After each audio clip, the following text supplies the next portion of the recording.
comment réécrire l'art vivant, parce que euh, la fiction historique est une matière qui serait vivante, selon Gérard Gengendre. Donc, elle devient donc de plus en plus vraie, de plus en plus authentique que l'histoire qu'on pourrait trouver dans les livres.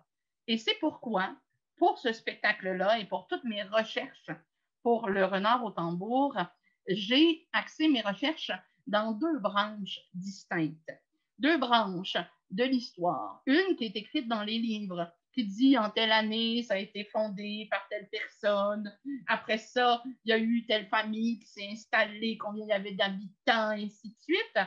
Et l'autre branche qui est celle de la petite histoire qu'on appelle, où je suis allée rencontrer des gens de la communauté. Je suis allée m'asseoir avec eux dans leur cuisine, puis je leur ai demandé, racontez-moi l'histoire de vos familles, montrez-moi vos photos, sortez-moi tout ce que vous avez, montrez-moi les avis de décès que vous avez, que je n'ai jamais pu voir dans aucun autre livre. Et là, j'enregistrais. J'ai demandé la permission, bien sûr, d'enregistrer. Donc, c'était un travail qui s'apparente même à l'anthropologie que j'ai mis de l'avant pour créer ce spectacle du renard au tambour.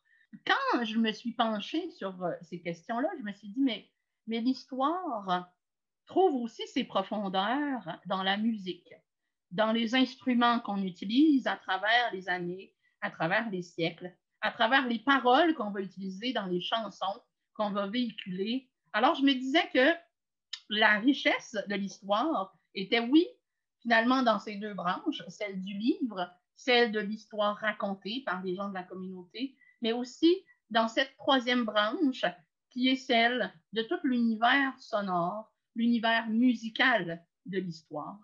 Donc, je me suis donc lancée dans ce processus de création de l'œuvre virtuelle du renard au tambour. Mais là, ça soulevait énormément de questions.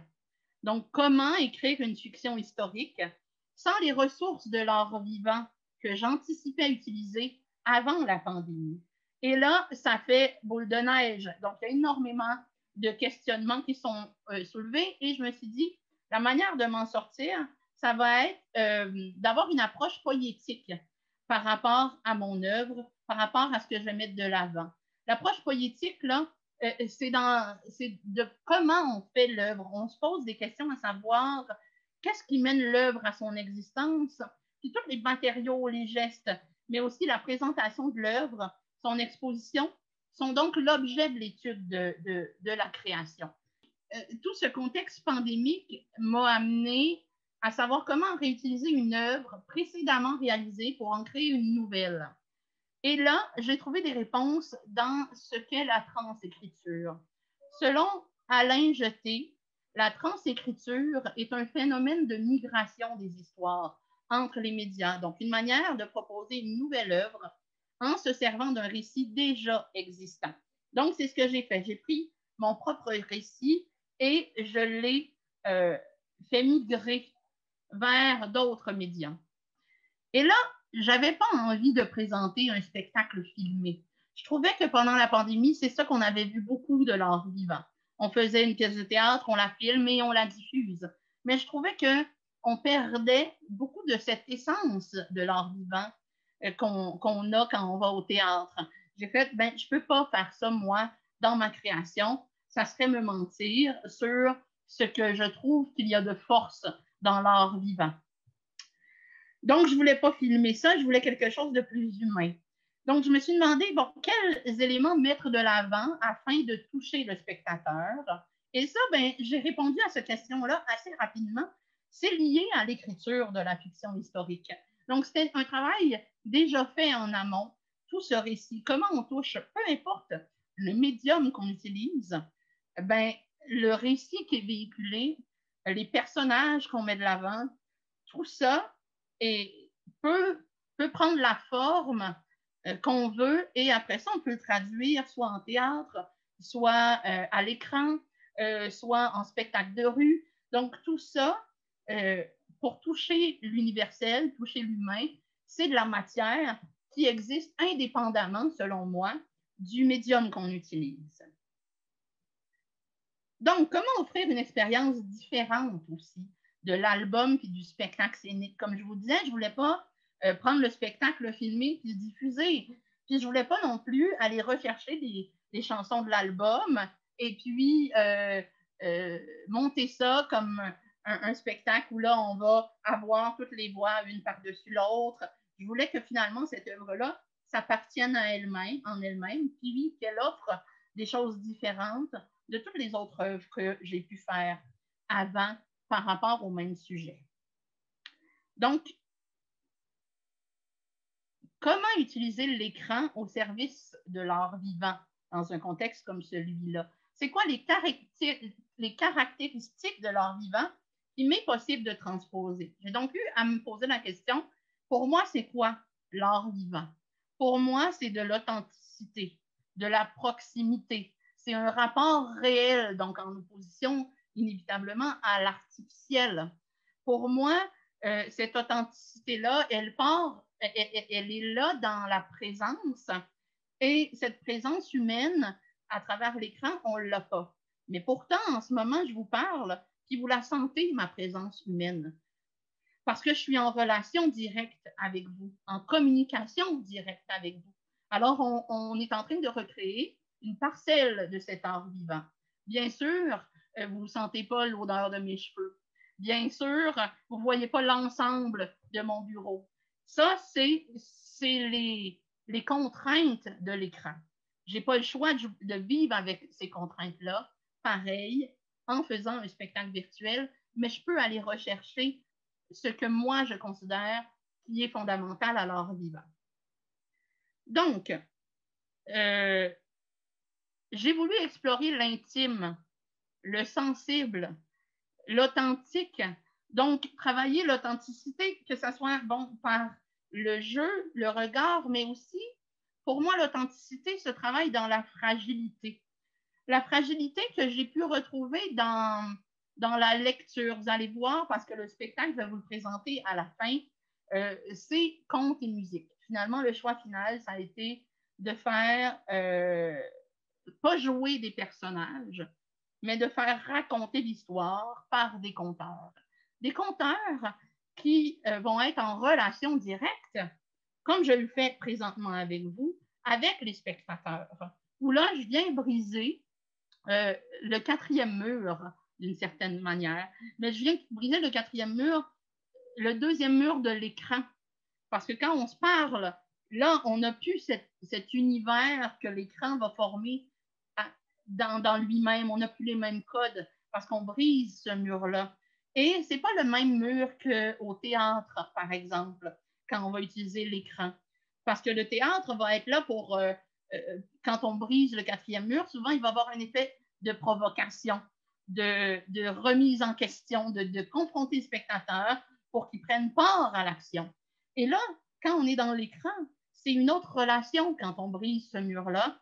On travaille finalement la relation, la fragilité avec le spectateur. Donc, les éléments là, que je pouvais utiliser, les matériaux à ma disposition pour explorer ce sensible à travers l'écran, bien, ça a été aussi de retirer des artifices qu'on a souvent quand on fait du montage d'écran, de films.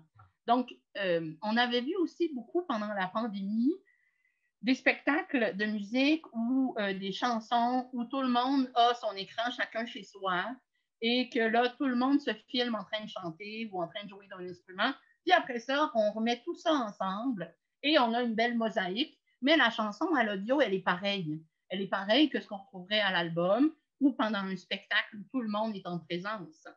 Et là, j'étais comme, mais oui, mais ça, on ne l'a pas. On ne l'a pas en pandémie. C'est de l'artificiel. Et je n'ai pas envie, parce que l'art vivant se dénude souvent de cet artificiel, j'ai dit, je dois, à travers l'écran, libérer l'artificiel de cette œuvre-là. Donc, j'ai fait un montage simple et j'ai travaillé la musique à relais. Ce que ça veut dire, c'est que, en fait, chaque groupe d'artistes ou artistes habitait un lieu, donc une scène d'une certaine manière. Et cette scène-là n'était pas en communication parallèle avec les autres scènes. Ça veut dire que, par exemple, je vais aller retirer d'une chanson juste la guitare. Et là, je vais faire entendre que la guitare avec mon musicien dans un lieu précis. Et suite à ça, ben, c'est la voix qui va embarquer, mais la voix ne va pas embarquer par-dessus la guitare parce qu'on va s'éloigner de l'artifice de ce montage. Je ne vais pas laisser la guitare en arrière de la voix comme si on faisait un album de musique.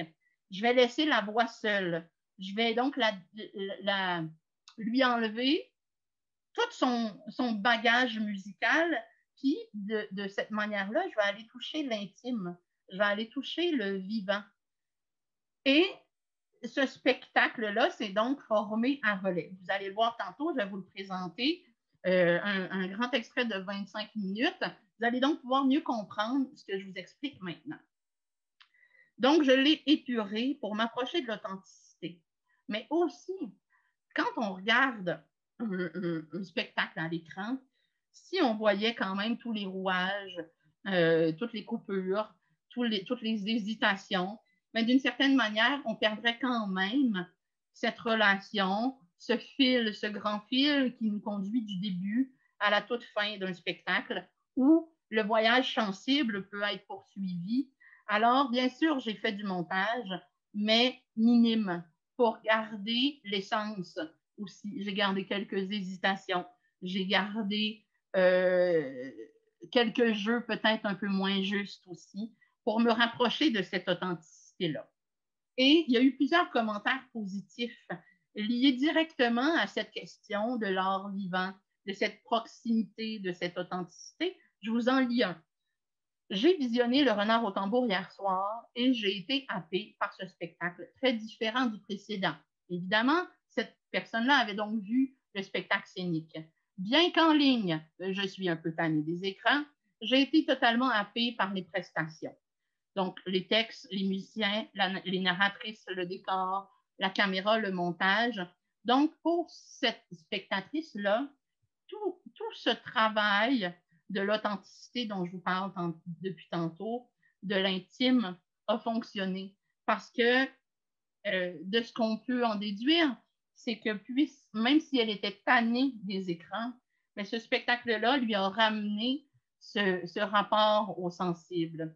Et le voyage, peu importe, comme je vous disais tantôt, il y a eu tout le travail en amont de l'écriture, de la mise en place des personnages et du récit. Ben, ce voyage sensible, bien sûr, contribue à une création.